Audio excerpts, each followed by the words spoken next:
Liban Rashid Mohammed. I am a Somali by nationality. I fled from Somalia in the year 1991 with my family when I was only 4 years old. I had been living for the last 20 years here in the camp. I have done my schooling in this camp, but unfortunately, my family,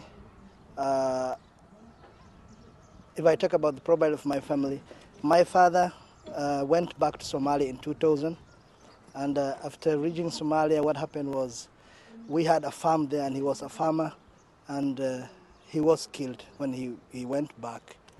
Although my mother did not inform me in time, but I was lastly informed to face at least the pain. Anyway, my father, after he died, what happened was the life was very, very difficult for me. And one of the fine days, I decided to sneak and went to the Kenyan capital, Nairobi, in 2005. And I was working there as a cleaner in one of the hotels in Nairobi. But those of the owners of the hotel decided to keep me and tell me that you have to work with us, but we will not pay you anything and you will not get out of this hotel. So they hold me on monopoly. So I decided to stay in and I was not allowed to get out. So what happened was my family got resettlement process, and in late 2006.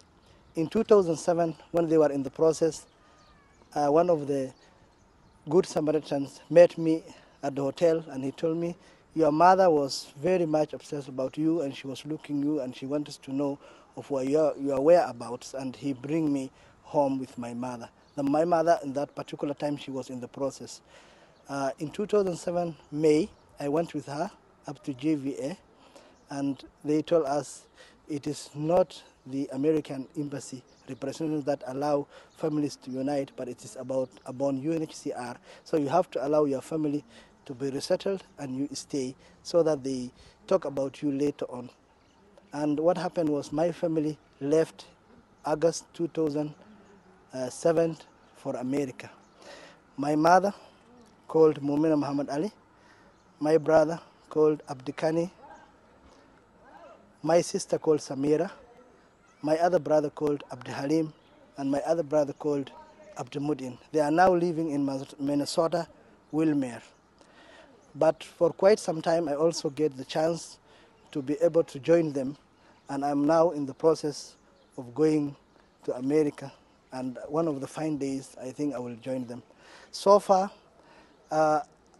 they told me they are in good life and they're enjoying, and I'm very happy always and obsessed when I hear that my brother wants to be a doctor at one of the fine days. He was very young and he was born here in Kenya in 1995. I sneaked out of the camp because my father died and there was no one who was to help our family because my mother was not working, I was not also working either.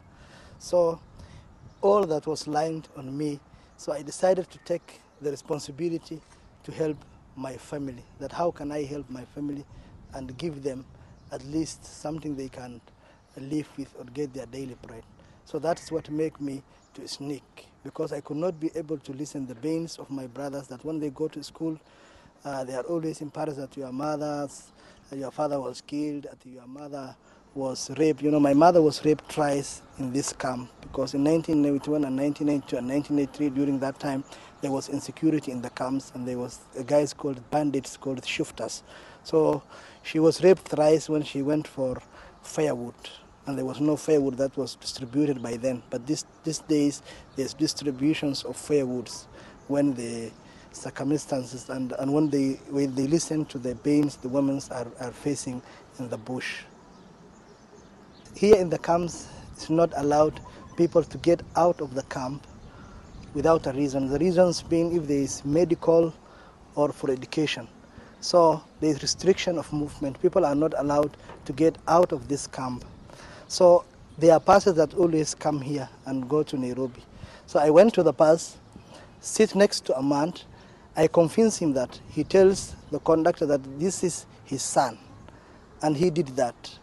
Although when we were passing the bridge in Garissa, I was once caught by one of the police, and he told me, "No, this is not your father. Even you don't look alike." But the man decided when he had the pain I have, the courage that I want to help my family and go to Nairobi and work for them. And as a young, he just decided to convince them that no matter what happens, this is my son, and that's how I want. To get out of that place, in the hotel, the hotel owner always tells me, if you get out of this hotel, there will be police that will hold you. Two, he always tells me you are a refugee, and if you try to ask for money, or if you try to get out of this hotel, then he will arrest me and say this is a refugee and he should be arrested. But one of the fine days I found a good Samaritan who knows my family, and he saw me. He had wondered, and he said, your mother was looking for you, and she was not aware of my whereabouts. I shared with him the information, and he decided to bring me here. We sneak, we get out of the hotel. He take me to where he was. He give me a very nice dress, and we come with him the next day, and we travel from Nairobi to the camps. From Nairobi to the camps is 9 hours drive. Thank you.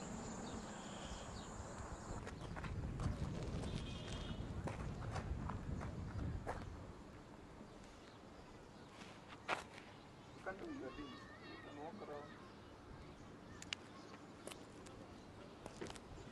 didn't say you reverse it.